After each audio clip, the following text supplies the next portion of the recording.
श्वसन तंत्र, respiratory system.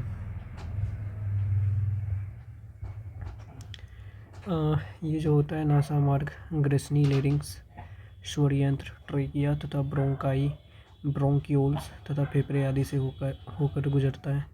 सबसे पहले आता है नासा मार्ग, जिसको कहते हैं नसल पैसेज। इसका मुख्य कार्य सूंघने का होता है और ये श्वास नाल के द्वार का भी कार्य करती है। और इसके भीतर का जो गुहा होता है वो म्यूकस कला कहलाता है, जिसको म्यूकस मेम्ब्रेन कहते हैं। यहाँ से लगभग आधा लीटर म्यूकस प्रतिदिन स्रावित होता है। यह धूल के कण, जीवाणु आदि जो सूक्ष्म जीव हैं उसको अंदर आने से रोकता है, वायु को नम बनाए रखता है और शरीर के ताप को भी बराबर रखती है। फिर इसके बाद आता है ग्रसनी, जिसको कहते हैं फ्रैंक्स। तो ये नासा गुहा के ठीक पीछे उपस्थित होता है। फिर इसके बाद आता है लेरिंग्स या स्वरयंत्र, लेरिंग्स या वॉइस बॉक्स। श्वसन मार्ग का वह भाग जो ग्रसनी को ट्रेकिया से जोड़ता है, लेरिंग्स या स्वर यंत्र कहलाता है। इसका मुख्य कार्य क्या है? ध्वनि उत्पादन करना। लेरिंग्स प्रवेश द्वार पर एक पतला पत्ती के समान कपाट होती है, जिसको कहते हैं एपिग्लोटिस। एपिग्लोटिस कहते हैं जब कुछ भी निकलना होता है तो ये डिसाइड करता है कि भोजन वाले नली में ही भोजन जाए। ट्रेकिया, यह वक्ष गुहा में उपस्थित होता है और जिसको कहते हैं थोरेकिक कैविटी। ट्रेकिया के दोनों प्रमुख शाखाओं की प्राथमिक जो ब्रोंकियोल होता है उसको ब्रोंकियोल कहते हैं। दायां ब्रोंकियोल 3 शाखाओं में बटकर दाईं ओर फेफड़े में प्रवेश करती है। जो ब्रोंकियोल होता है 2 शाखाओं में बटकर फेफड़े में प्रवेश करती है।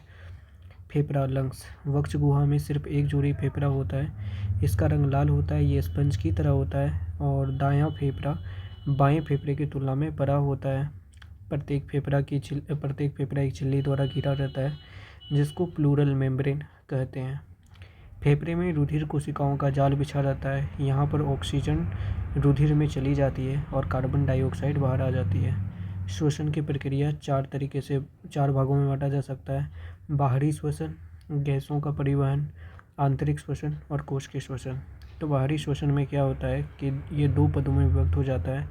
पहला है श्वासोच्छ्वास और गैसों का विनिमय। जब श्वासोच्छ्वास होता है तो इसमें सांस लेना और देना बस यही होता है। और इसकी क्रियाविधि 2 प्रकार की होती है: निःश्वसन और उच्च श्वसन। निःश्वसन मतलब होता है इंस्पिरेशन और उच्छ्वासन मतलब होता है एक्सपीरेशन। इसमें ऑक्सीजन आता है, इसमें ऑक्सीजन जाता है। श्वासोच्छ्वास में वायु का संगठन कैसा होता है? जब अंदर ली गई थी वायु तो 78.09% नाइट्रोजन था, ऑक्सीजन 21% था और कार्बन डाइऑक्साइड 0.03% था। लेकिन जब बाहर निकाली गई वायु तो उसमें 78.09% नाइट्रोजन है, 17% ऑक्सीजन है और 4% कार्बन डाइऑक्साइड है। सांस द्वारा लगभग 400 मिलीलीटर पानी प्रतिदिन हमारे शरीर से बाहर निकलता है। गैसों का विनिमय फेफड़े के अंदर होता है। ये गैसीय विनिमय खुली अवस्था में या विषम प्रवणता के आधार पर साधारण विसरण के द्वारा होता है। ये विसरण इसलिए होता है क्योंकि ताप का अंतर होता है और इन दोनों गैसों की जो दिशा क्या होती है तो एक दूसरे के विपरीत होती है। फिर गैसों का परिवहन है, यही ऑक्सीजन और कार्बन डाइऑक्साइड। कार्बन डाइऑक्साइड का परिवहन कोशिका से फेफड़े तक हीमोग्लोबिन के द्वारा केवल 10 से 20% तक ही हो पाता है। कार्बन डाइऑक्साइड का परिवहन रक्त परिसंचरण के द्वारा अन्य प्रकार से भी होता है, जैसे प्लाज्मा में घुलकर।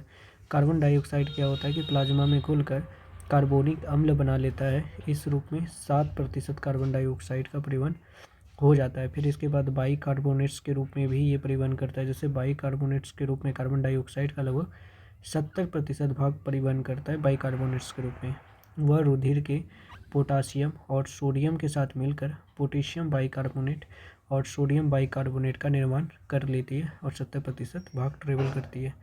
आंतरिक श्वसन क्या होता है? शरीर के अंदर जो कि ब्लड और ऊतक द्रव के बीच गैसीय विनिमय होता है उसे ही आंतरिक श्वसन कहते हैं।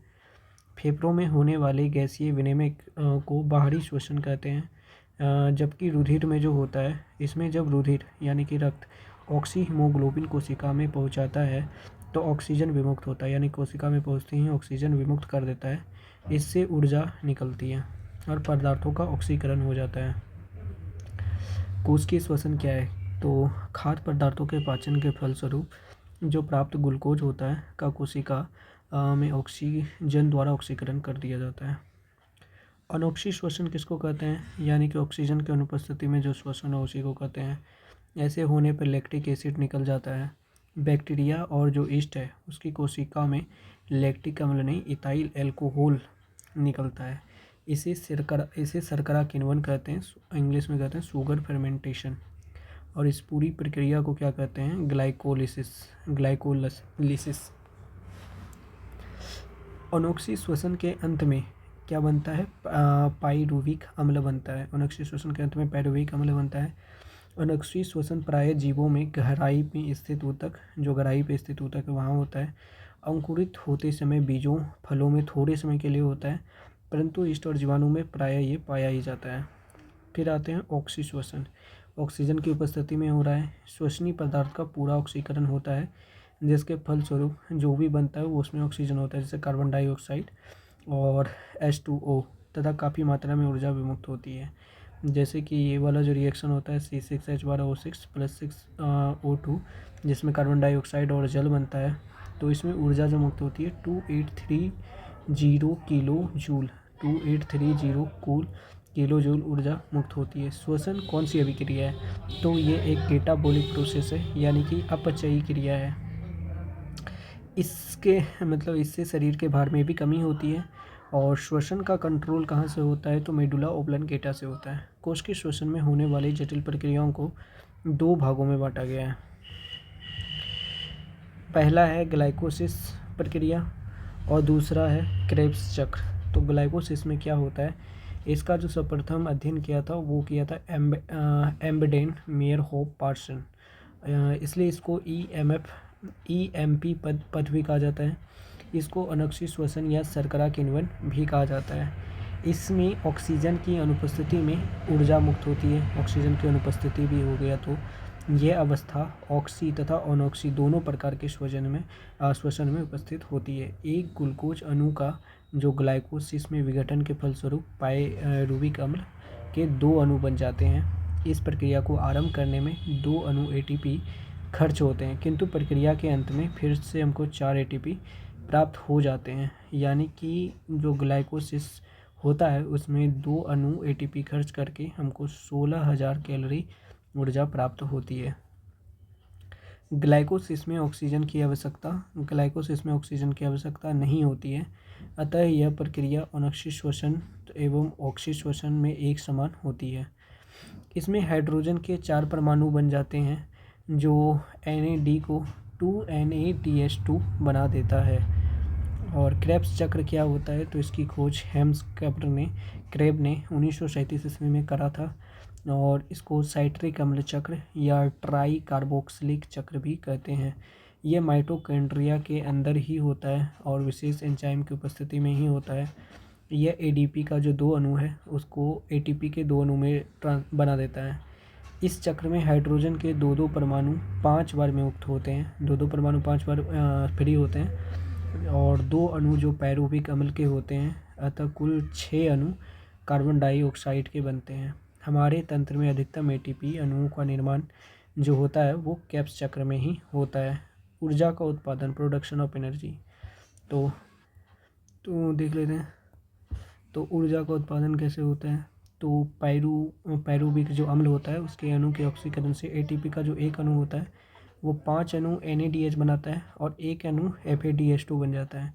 जो NADH2 बनता है उससे 3 अणु ATP निकलता है, यानी कि इससे 3 अणु ATP निकलता है, और FADH2 से इसके एक अणु से 2 अणु प्राप्त होता है ATP के। इस प्रकार पाइरुविक अम्ल के एक अणु से 1 + 3 × 5 यानी कि 3 ये निकलता है, 2 × 1 यानी कि 18 अणु ATP के बनते हैं।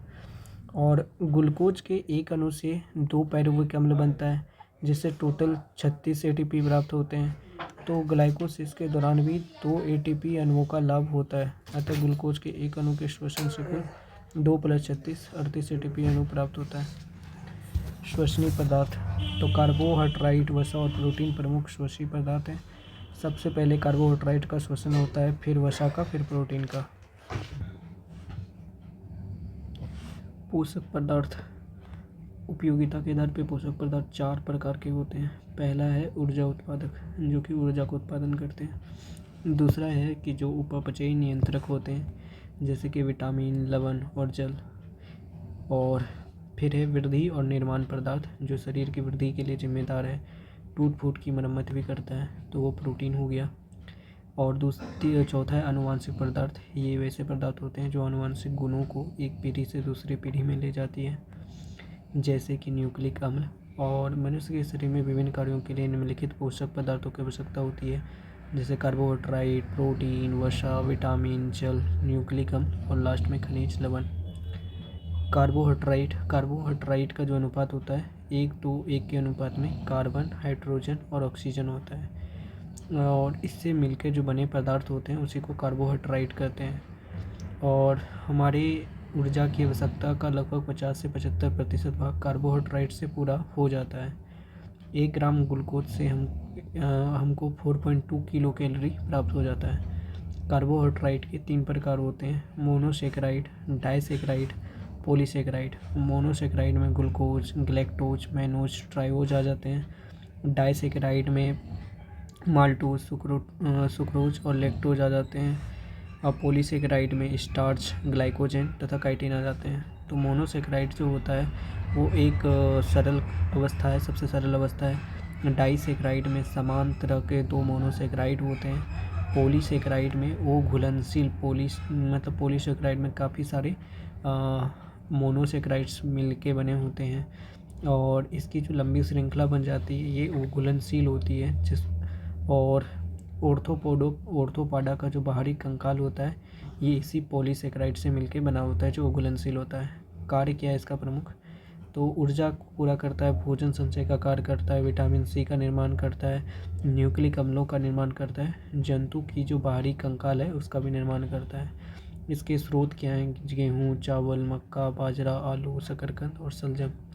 फिर लास्ट में है प्रोटीन की सर्वप्रथम जो प्रयोग था वो जे बर्जेलियस ने किया था। ये 20 अमीनो एसिड से मिलकर बना होता है। मानव शरीर का लगभग 15% भाग प्रोटीन से ही बना होता है, और सभी प्रोटीन में नाइट्रोजन होते हैं। मनुष्य के शरीर में 20 प्रकार की प्रोटीन की आवश्यकता होती है। 10 का संश्लेषण शरीर के अंदर हो जाता है, और बाकी बचे 10 का संश्लेषण के लिए भोजन खाना पड़ता है, जिसमें सोयाबीन और मूंगफली में प्रचुर प्रोटीन में मिलता है। एक कार्यशील महिला का प्रतिदिन 45 ग्राम प्रोटीन लेना चाहिए। प्रोटीन के प्रकार देख लेते हैं। सरल प्रोटीन होता है, कुछ संयोगी प्रोटीन होता है, और कुछ व्युत्पन्न या फिर व्यंजक प्रोटीन होता है। जो सरल प्रोटीन होता है वे प्रोटीन जो केवल अमीनो अम्ल के बने होते हैं वो सरल प्रोटीन हो गया, जैसे कि एल्ब्यूमिनस, ठीक है, ग्लोब्यूलिन्स और हिस्टोन। संयुग्मी प्रोटीन कैसे होते हैं? वे प्रोटीन जिनके अणुओं के एक साथ में सभी जुड़े होते हैं संयुग्मी प्रोटीन कहलाते हैं, जैसे क्रोमोप्रोटीन और ग्लाइकोप्रोटीन। व्युत्पन्न प्रोटीन क्या है? कि जो प्राकृतिक प्रोटीन के जलीय अपघटन से प्राप्त होते हैं वो व्युत्पन्न प्रोटीन कहलाते हैं, जैसे प्रोटीन्स, पेप्टोन और पेप्टाइड। प्रोटीन का मुख्य कार्य क्या है? तो ये कोशिकाओं, जीवद्रव्य और ऊतकों के निर्माण में सहायक होता है, और यानी कि इसकी कमी हो गई तो क्वाशियोरकर नामक बीमारी हो जाती है, क्वाशियोरकर नामक बीमारी, एवं मरासमस नामक बीमारी भी हो सकता है। आवश्यकता पड़ने पे ये शरीर को ऊर्जा देगी प्रोटीन, और जैव उत्प्रेरक और जैव नियंत्रक के रूप में कार्य करेगी। आनुवंशिक लक्षणों के विकास को कंट्रोल करती है, संवहन में भी ये हेल्प करती है। क्वार्सियर कब होता है? कि जब प्रोटीन का कमी होता है तो बच्चा का हाथ पाँव दुबला हो जाता है और पेट बाहर निकल जाता है। मरम्मत में बच्चों की मांसपेशियाँ ढीली हो जाती है। दवा के रूप में जो प्रयुक्त कैप्सूल आवरण होता है वो स्टार्च और जिलेटिन नामक प्रोटीन का होता है, जो कैप्सूल के बाहर होता है। वसा की बात कर ले तो वसा जो है ग्लिसरॉल और वसीय अम्ल का एक एस्टर होता है, और वसा सामान्यतः 20 डिग्री सेल्सियस पर ठोस अवस्था में होता है। अगर ऐसा नहीं है वसा तो वो तेल होगा। अन्य 2 प्रकार के होते हैं संतृप्त, वसा के 2 अन्य प्रकार होते हैं, संतृप्त और असंतृप्त। वो संतृप्त वसा अम्ल मछली के तेल और वनस्पति तेलों में मिलता है। केवल नारियल का तेल और ताड़ का तेल संतृप्त तेल का उदाहरण है। 1 ग्राम वसा से लगभग 9.3 किलोग्राम किलो कैलोरी ऊर्जा प्राप्त होती है। एक समान वयस्क में 20 से 30% ऊर्जा वसा से ही प्राप्त होनी चाहिए। शरीर में इसका संश्लेषण माइटोकॉन्ड्रिया में होता है। वसा का क्या कार्य? ऊर्जा प्रदान करता है, त्वचा के नीचे जमकर शरीर के ताप को बाहर नहीं निकलने देता है, और स्वाद उत्पन्न करता है खाना में, और आहार को रुचिकर बनाता है, चोटों से रक्षा करता है। इसका कमी हो गया तो त्वचा रूखा लगेगा, वजन में भी कमी आ जाएगा, विकास भी रुक सकता है। वसा की अधिकता से शरीर स्थूल हो जाता है, हृदय की बीमारी बढ़ सकती है और रक्तचाप भी बढ़ जाता है। विटामिन की बात करें तो विटामिन का आविष्कार फंक ने 1911 ईस्वी में किया था। इससे कोई कैलोरी तो प्राप्त नहीं होता है, लेकिन ये उपापचय में सहायक होता है और रक्षात्मक प्रणाली में भी ये सहायक होता है। और जल में कुछ घुलन जो विटामिन है वो विटामिन बी और विटामिन सी है। वसा या कार्बनिक घोलक में जो विटामिन है वो कौन है? विटामिन ए डी ई के। ये क्या है कि वसा और कार्बनिक घोलों में घुल जाते हैं। विटामिन ए नेत्र, त्वचा, हड्डी और हमारे शरीर की प्रतिरक्षा प्रणाली को मजबूत करती है। विटामिन B12 में कोबाल्ट होता है। विटामिनों का संश्लेषण हमारे शरीर की कोशिकाओं द्वारा नहीं हो सकता है, तो इसकी पूर्ति विटामिन युक्त भोजन ही कर सकता है। लेकिन विटामिन डी और के का संश्लेषण हमारे शरीर में हो जाता है। विटामिन डी का संश्लेषण सूर्य के प्रकाश में उपस्थित पराबैंगनी किरणों के द्वारा त्वचा के कोलेस्ट्रॉल यानी कि जिसको कहते हैं इर्गेस्ट्रिरोल के द्वारा हो जाता है। विटामिन के क्या करता है कि जीवाणुओं द्वारा कोलिन में संश्लेषित होता है और वहाँ से उसका अवशोषण करता है। विटामिन की कमी से होने वाले कुछ रोग और उसके स्रोत क्या हैं?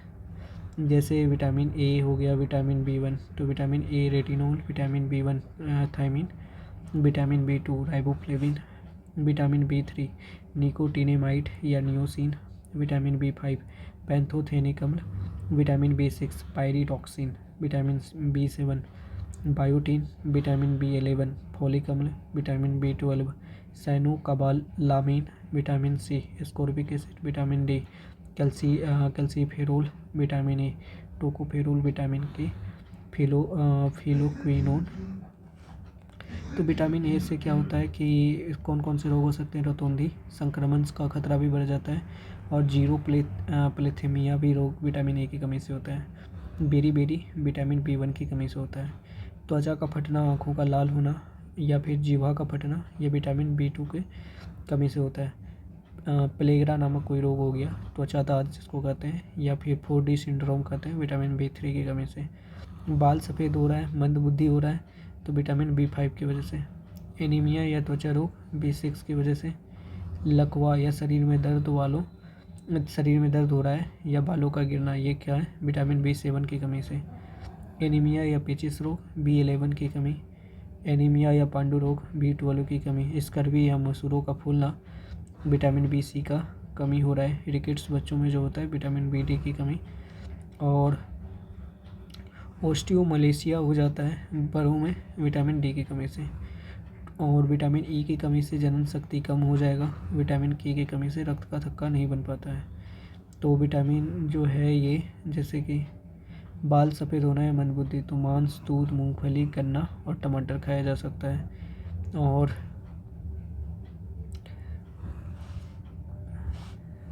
बालों का गिरना में भी मांस, अंडा, यकृत और दूध खाया जा सकता है। तो ये पढ़ लेते हैं। तो fat soluble which are dissolve in fat, water soluble यानी कि which are dissolve in water dissolvable कहलाता है। फैट सोल्यूबल विटामिन ट्रैक, तो उसका है क्या? Vitamin A